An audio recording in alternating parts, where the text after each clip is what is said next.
see you all here. What a great turnout, and lovely to see lots of members' faces. I've seen you virtually, but it's great to see you in person, and also lots of new faces. So, if you don't know me, I'm the Managing Director of Norfolk Network.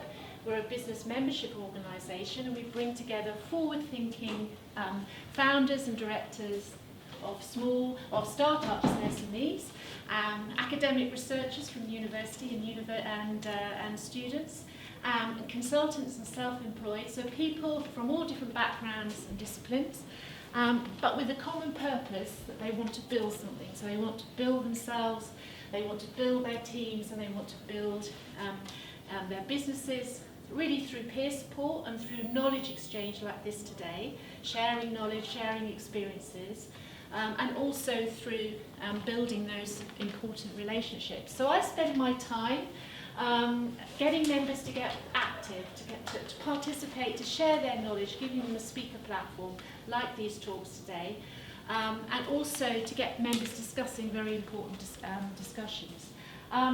The more active you are, I think, the more connected you get. So this has been a wonderful opportunity, I'll say again, for working with Norwich Bid, because it's got us out of the virtual world. Norfolk Network is very much about people coming together, so we're out of the virtual world, which is fantastic news.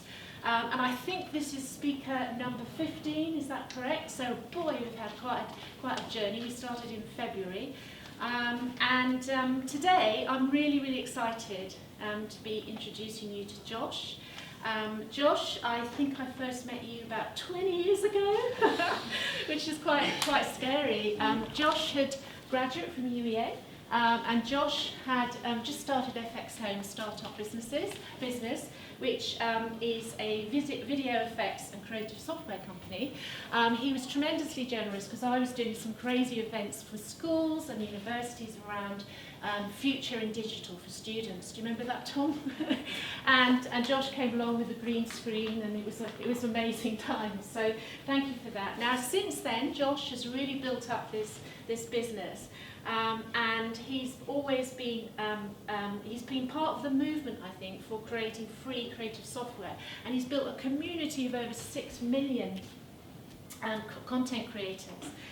Some of them are viral YouTubers and Hollywood icons, and he's been working with some of the biggest brands.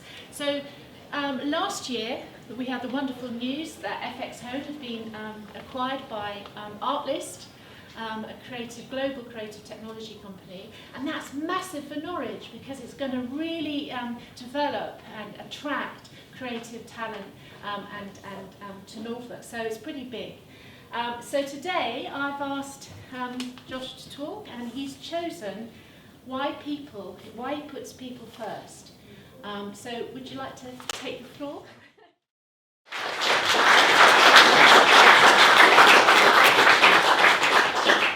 Hi there everyone. I'd like to say I was solely responsible for getting 6.4 million users, but I wasn't.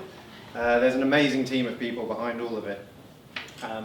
All based here in Norwich, which is fantastic. It's sort of my home city, and it's lovely to be able to actually build something like this in Norwich and then bring people to Norwich and see what a wonderful place it is. But if we step back to just over a year ago, I made a somewhat chance connection request on LinkedIn with a company that I admired. So Artlist make video content and music and sound effects that anyone that's getting into video might use, and because we made software that those same people might use, I was like, yes, there's an opportunity here to work together, and they're big and they're cool. So I reached out to them and tried to set up a meeting, the cold connection on LinkedIn, as it were. What kind of happened was that in the next 3 months during COVID, while never meeting these people face to face, I sold my business. It was really crazy, really hectic. And I ended up relying on something that I've pretty much relied on for most of the 20 years that we've been running the business, which is the people around me, the team and the culture that they've created to inform the decision about what I should do in this case. And it's actually that same community sort of spirit that we have inside our company is sort of actually echoes and reflects the community of users that we have around the world. But I'll go back to that. First of all, we'll go back in time. As you said, 20 years, Lucy. God, go back a long time to when we started. So FX Home was a company born just after the dot-com bubble had burst, the perfect time to do it. Not only were we a tech company, we were a tech company in Norfolk, where nobody understood tech companies. So, we were a typical startup at the time. We did not understand that you can raise money, so we didn't relentlessly go after that, which is more the tactic these days. We just kind of worked really crazy hours, thinking, we didn't have much direction, but something would stick at some point. It would all be okay. We'd heard that businesses had made money doing this, and the whole team would be fine. It wasn't really like that, but all of our first lessons in culture actually came from a really odd source, which is to build this company. We didn't know how to market to people, so we thought we'd make a community where we invited filmmakers to come and talk about the films that they were making. So we started this forum.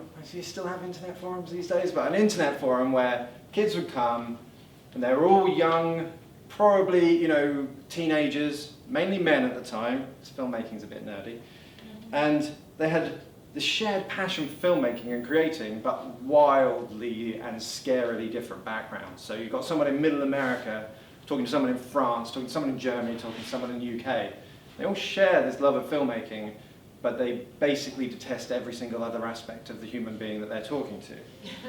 And we kind of quickly became the custodians of these group of young adults trying to talk to each other.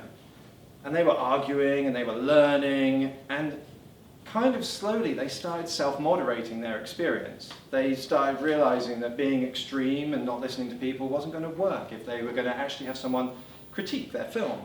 And we actually started taking from them quite a lot of sort of learnings about how we should be running the company from how they were running themselves.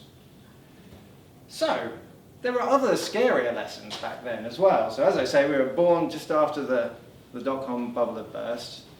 And it was really quite a long time to gain a sort of user base and people willing to spend money and actually making a good product, because the first product was made by me and it was pretty awful.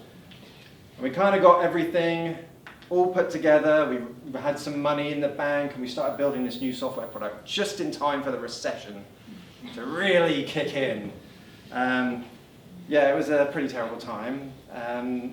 People said we were going to go under. Several people came and said, unless you take money from us, you'll go under. The bank have been really supportive. They're like, this is a great plan. Spend all the money, build the product, we'll support the launch. They did not support the launch. We're a Norfolk company with technology and no assets. What on earth can they secure it against?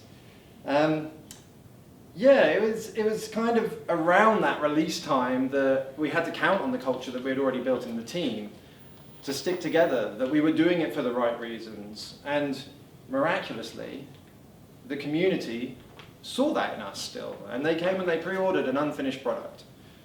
Even when it launched, it was an unfinished product. And they came and bought it. And they did the marketing for us. So somehow we survived through this sort of kindred spirit between the community of the company and the community that we had out there. It wasn't 6 million users at the time. It was about 20,000, and they kept us going. But there was also worse lessons to come. It's going to be an emotional roller coaster right now. So they never really tell you this when you start a business, that you may just keep going long enough that people have things happen to them and it's awful. We had, just before we released that product that nearly drowned the company, we had brought someone on a year or so before that who was a remarkable person. Her name was Lucy. And she came to a salesperson interview and said, you don't want a salesperson, you want me. And I was like, I'm convinced, let's do this. Yeah. And she came in and she'd come from actually Norwich Union, where she had managed many hundreds of people. And he said, you don't want a structure like that, but you do need structure. You need people here to feel confident in what you're doing. You need to have a way that they're going to know what happens when they get ill and what you're going to put in place over time for them to have a career journey. So she started building just enough structure for people to feel secure and that we knew what we were doing, but not enough to sort of take out that startup spirit that we had.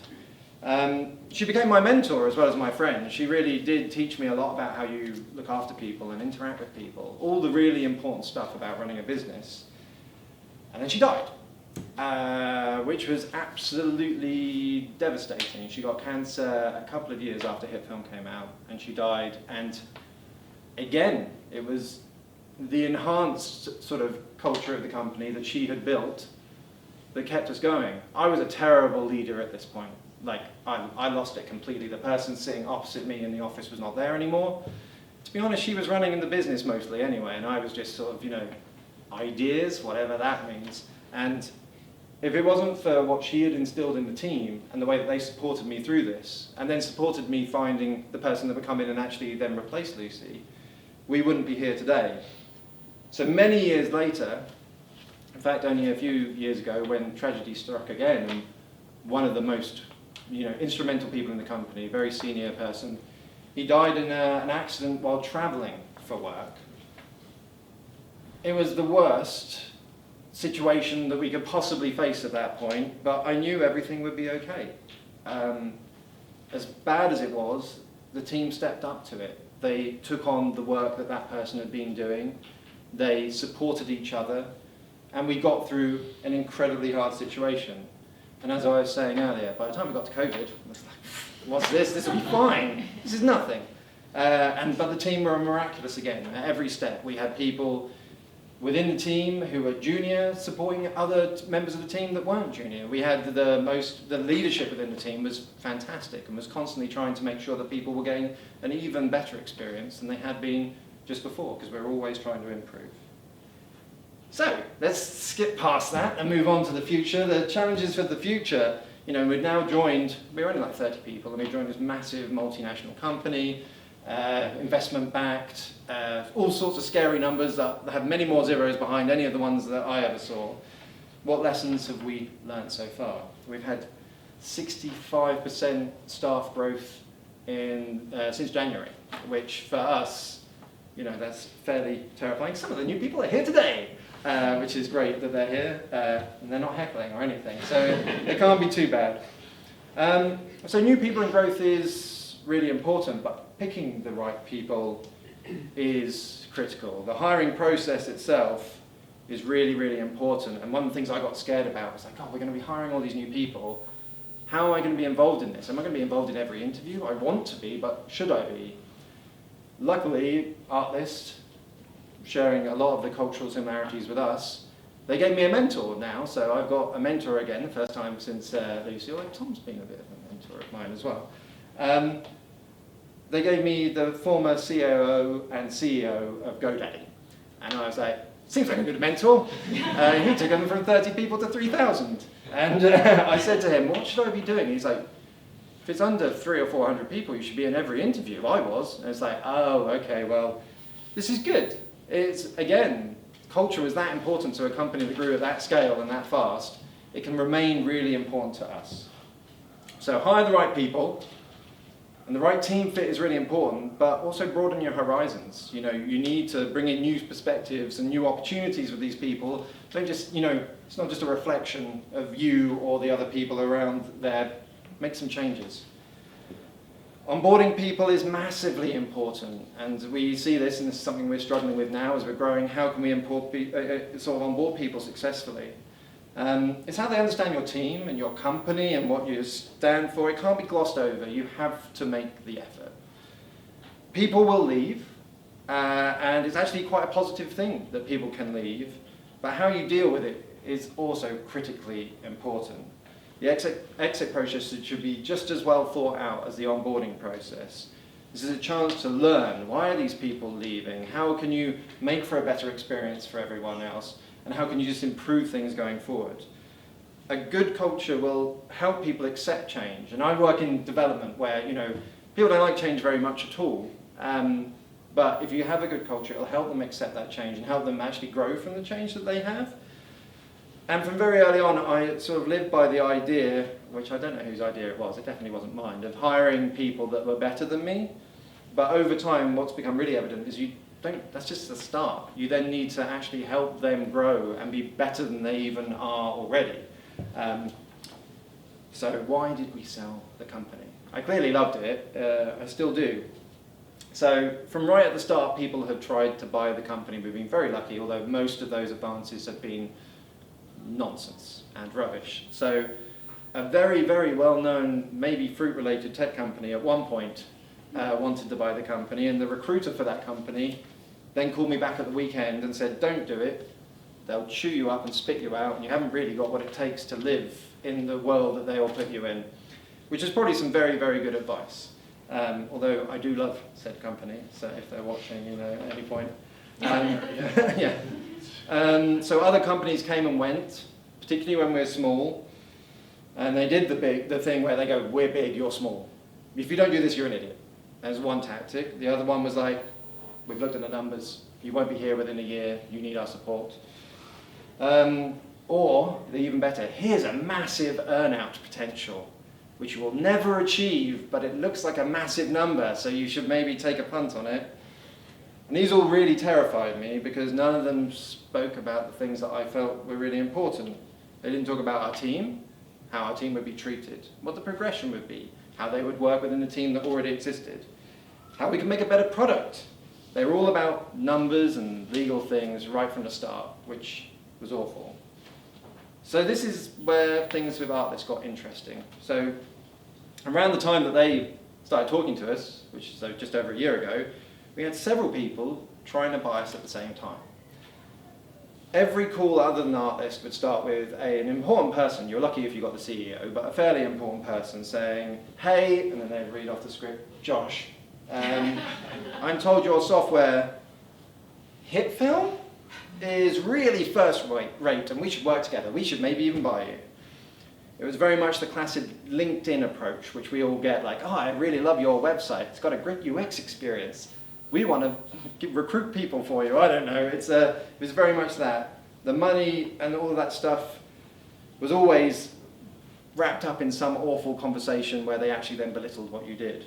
Artlist, it was completely different. First call was me talking to them, thinking I was being very good at business. I was like, we've got users, you've got content, let's work together. They straight away cut that off and said, let's have a look at your software, send it over to us and we'll have another call. The second call, the two CEOs came onto the call and said, we've been using your software 6 hours, here's what we like, here's what you could improve, who makes it? Who makes this software? So we told them about the team. And they were interested. And they said, let's set up another call. The next call, an entire department in their company, part of the creative department of 20 people had used it for a day on all of their projects. They'd stopped all work and tried to remake the projects they were making in our software. And they said, this is what we like and this is what we don't like. We think you're not great at marketing. And I was like, it's because I didn't spend any money on it. Now that doesn't help. But you're really good at technology and you're really good at retaining people. Like people have been with you 10 plus years. This is amazing. Our company's only been going 4 years. And then, much later, all the scary money and legal stuff came, but they focused on the things that were important to us. So the company, the culture, why people stay, how could they actually become part of that?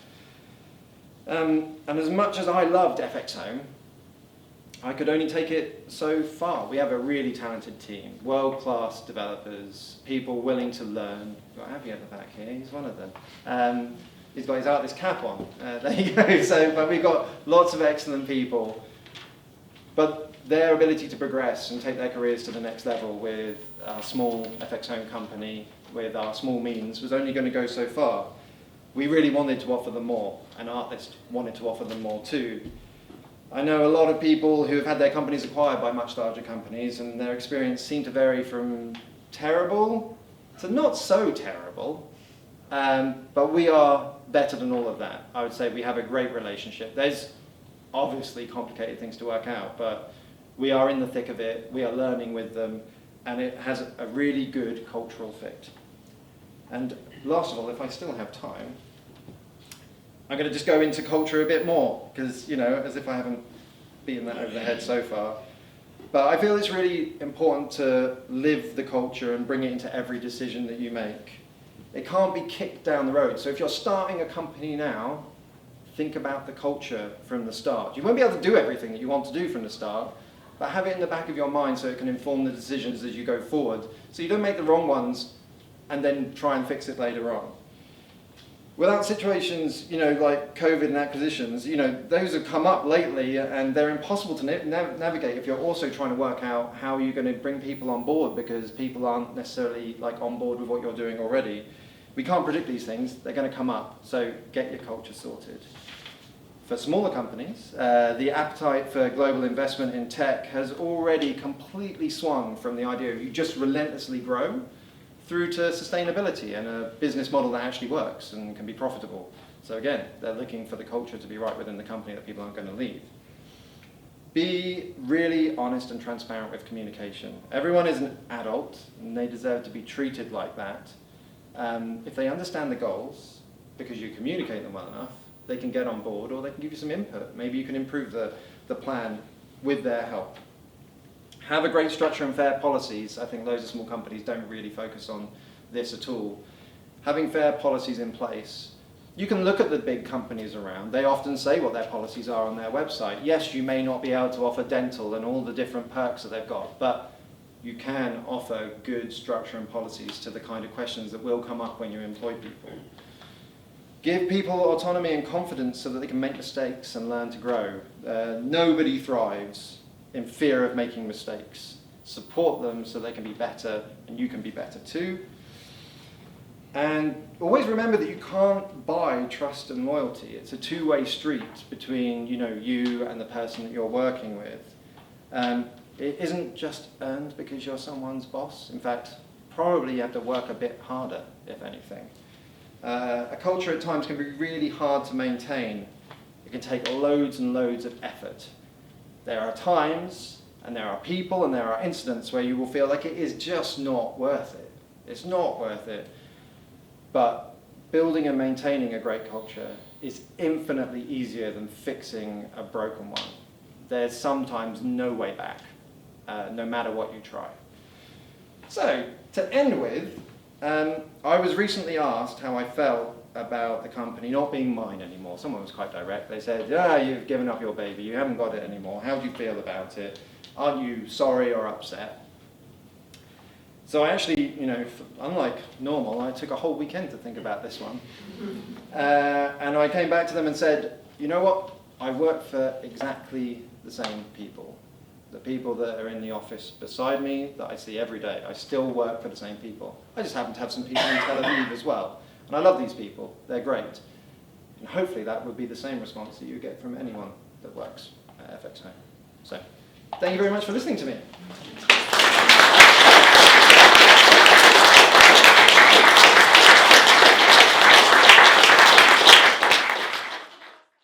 Hi Josh, love that.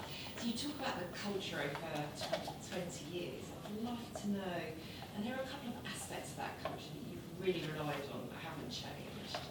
And are there a couple of aspects that have evolved over that time? I think every time we talk about culture, it definitely has evolved. And I look at a lot of websites of companies and they use culture as like a sales slogan or as a buzzword and everything. And most of the companies I talk to do not have culture like I understand culture, which is the support of people. So I think what ended up happening over the years is the understanding of mental health and how that should come into your culture as a company, the diversity of the groups of people that are inside the team, and work-life balance as well. All of those being built into the culture. I think at the start we obviously just worked all the hours and thought that was a smart way for everyone to work, and it was a stupid way for us to work. So I think it is the bit that is always kind of kicking me in the back of the head is like, you do not understand other people's lives and being in their shoes. And just because it's inconvenient for you that like someone is having trouble and that the work isn't going to work out on the time and everything, you've got to look at it from a longer view. You've got to look at it from the point of view of people that are different to you and understand them and everything. And having people around you that are always reflecting that back at you. We've got Joe here, who's our HR, who's always very up on like talking to me about all of these things. He's one of my people that I would go to about any of these things that I'm not understanding. But yeah, I think it's very different to the world that I came from when I started the company and the business that I worked for then. Employees rightfully expect a lot more because they're putting in so much into these companies. So yeah, just broaden your horizons would be the big thing. Tom, did you have a question? Thanks, Josh. Great talk. Every company's got a culture, whether it's good or bad, like you're born with it, really. When did you first sort of take a step back and say, you know, I think I can recognise that we've got culture here and it's a good one? Were there any symptoms or signs? Or was it, something you were talking about as a management team, or was it something that came up in a work group? How did you start to see it? It was in that interview with Lucy when she came in and told us why we needed her.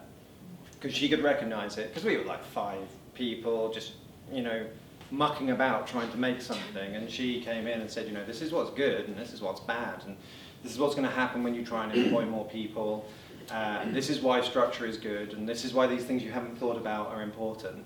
So it was someone that had a really strong corporate backing.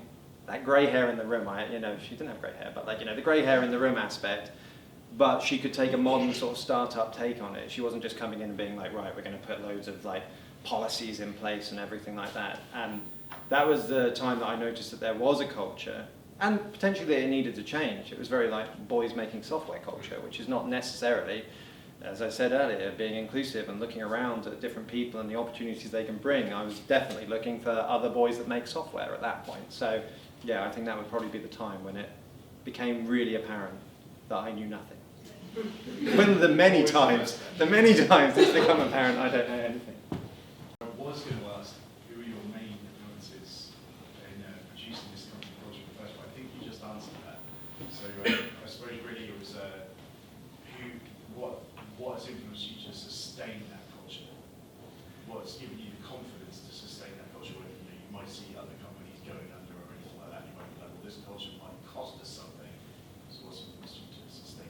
It's always been the people. I'm really lucky because like as the company got bigger, I ended up doing less now actually, but more accounts, more legal calls, and there's nothing against those professions, but that's not what I loved about my company.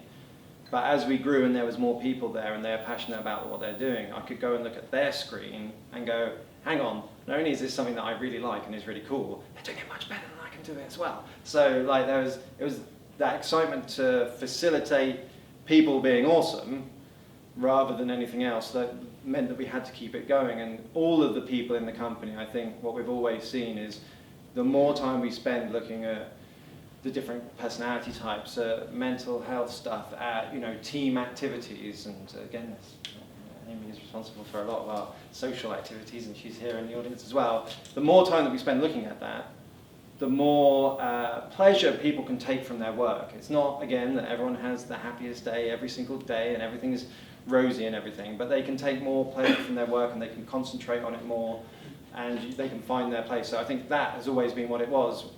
I wasn't really ever planning to sell the company, but a group of people came along with the same team culture who respected the team here massively for what they did and that they were around for so long and that they had all this expertise, which made me go, hang on, we can take it to a next level for everyone.